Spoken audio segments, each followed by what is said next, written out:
ஹோசூர் பேருந்து நிலையத்தில் அரசு பேருந்து மோதிய விபத்தில் பீகாரைச் சேர்ந்த 11 வயது சிறுமி படுகாயமடைந்தார். பீகாரைச் சேர்ந்த நஸ்ரானா தனது 3 மகள்களுடன் டலியில் உள்ள உறவினர் வீட்டிற்கு செல்வதற்காக ஹோசூர் பேருந்து நிலையத்தில் காத்திருந்தார்.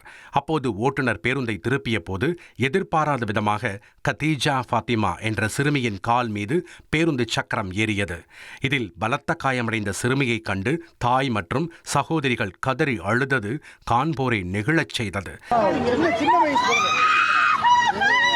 ரோமா ரோனக் மாமா மாமா மாமா ரோனக் ரோனக் விட ஆமா இல்ல ஆட்டோ ஆட்டோ ஆட்டோ கூப்பிட்டு பண்ணு 108 லேட் ஆகும் ஆட்டோல போட்டு இருங்க.